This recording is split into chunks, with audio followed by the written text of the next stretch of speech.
శ్రీ గురుభ్యో నమ. 4లో 30.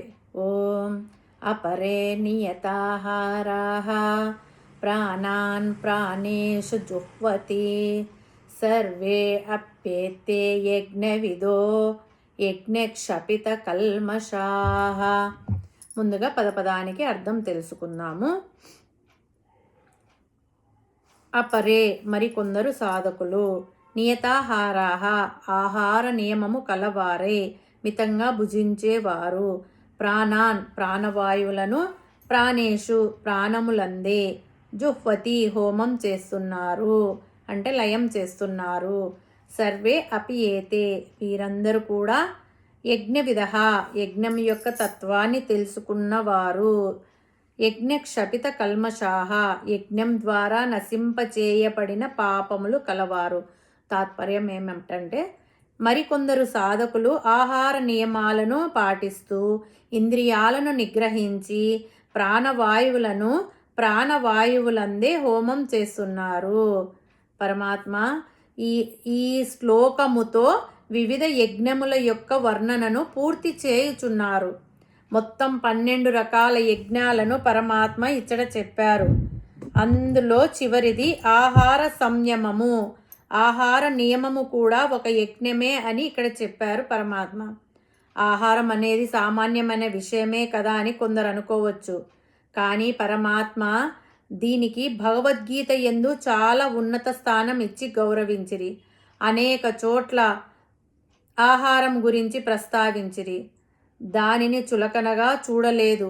మోక్షమునకు కావాల్సిన ప్రధాన సాధనంలో దీనిని కూడా చేర్చిరి. ఎందుకంటే ఆహారము చేతనే మనస్సు ఏర్పడుచున్నది.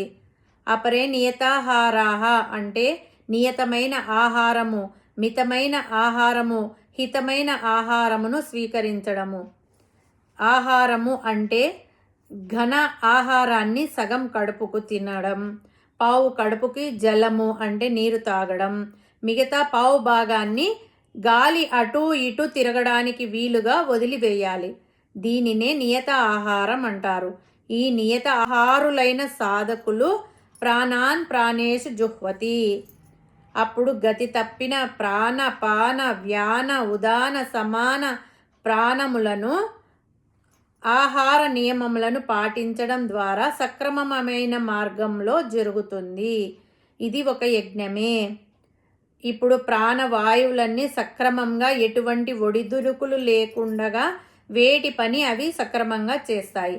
అప్పుడు శారీరకంగా మానసికంగా ఆరోగ్యంగా ఉండగలుగుతారు. ఈ స్థితిని ప్రాణాన్ ప్రాణేషు జుహ్వతి అని అర్థం చేసుకోవాలి. అలా 5 వాయువులను గెలిచిన తర్వాత, వాయువులన్నీ సాధకుడి వశంలోకి వచ్చిన తర్వాత సాధకుడి యొక్క మనస్సు శుభ్రపడుతుంది. అతని ఆలోచనలు సన్మార్గంలో ఉండేటట్టు చూసుకుంటుంది. అలా చూసుకోవడం ద్వారా తత్వజ్ఞానం వైపు ఈ సాధన అతనికి దారి చూపిస్తుంది అని పరమాత్మ ఇక్కడ చెప్తున్నారు. అంతేకాదు, సర్వే అప్యేతే యజ్ఞవిదః యజ్ఞాలను బాగా తెలుసుకున్నవారు, యజ్ఞాలను పొందినవారు, యజ్ఞాలను ఆచరించేవారు, ఈ యజ్ఞాల వలన వీళ్లకు క్షపిత కల్మషాః వారి యొక్క పాపాలు, వారి యొక్క మాలిన్యాలన్నీ పోయి అనేక జన్మల నుండి మనస్సుకు పట్టిన అజ్ఞానము పోవును. ఈ ప్రకారంగా యజ్ఞములు చేసినందువలన జ్ఞానం కలుగుతుంది. గత జన్మలో పేరుకుపోయిన పాపపు రాశి నశించిపోతుంది. ఎవరు చేసిన పాపం వారు అనుభవించాలి, లేక పోగొట్టుకోవాలి. నా పాపం ఎట్లా పోతుంది అని చాలామంది ప్రశ్నిస్తారు. పాపము తొలగించుకోవడానికి ఇటువంటి యజ్ఞ రూప పుణ్యాలు ఆచరణ ముఖ్యము. ఇవే శరణ్యము. ఇలా పరమాత్మ చెప్పినట్లు నియత ఆహారాన్ని కానీ మిత ఆహారాన్ని కానీ తీసుకోకపోతే ఏమవుతుందంటే, పెద్ద ఫ్యాక్టరీలో ఒక చిన్న మేకు సరిగా లేకపోతే ఆ ఫ్యాక్టరీ అంతా ఆగిపోతుంది.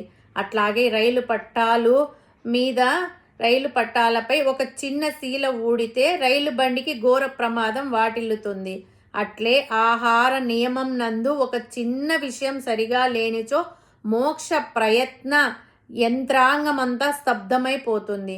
ఆహారం శుద్ధంగా ఉంటే మనస్సు కూడా శుద్ధంగా ఉంటుంది. మనస్సు శుద్ధంగా ఉంటే మోక్ష ప్రాప్తి చేకూరుతుంది.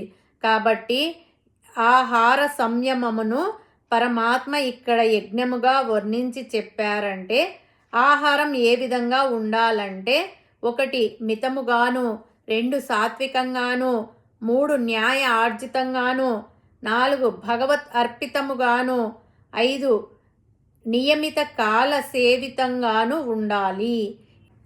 ఈ 5 విధములగు శుద్ధిని ఆహార విషయమున గమనించుకోవాలి. అందువలన పైన తెలిపిన 12 యజ్ఞాలలో అన్నింటినీ కానీ లేక కొన్నింటిని కానీ లేక కనీసం ఒక్క దానినైనా కానీ సాధకులు తప్పగా ఆచరించాలి. బంధనాల నుంచి విముక్తికి వేరే మార్గం లేదు. యజ్ఞములను ఆచరించుట వలన కలుగు ఫలితములను, ఆచరించకపోవడం వలన కలుగు నష్టములను పరమాత్మ రాబోయే శ్లోకంలో చెప్పబోచున్నారు. హరి ఓం తత్సత్.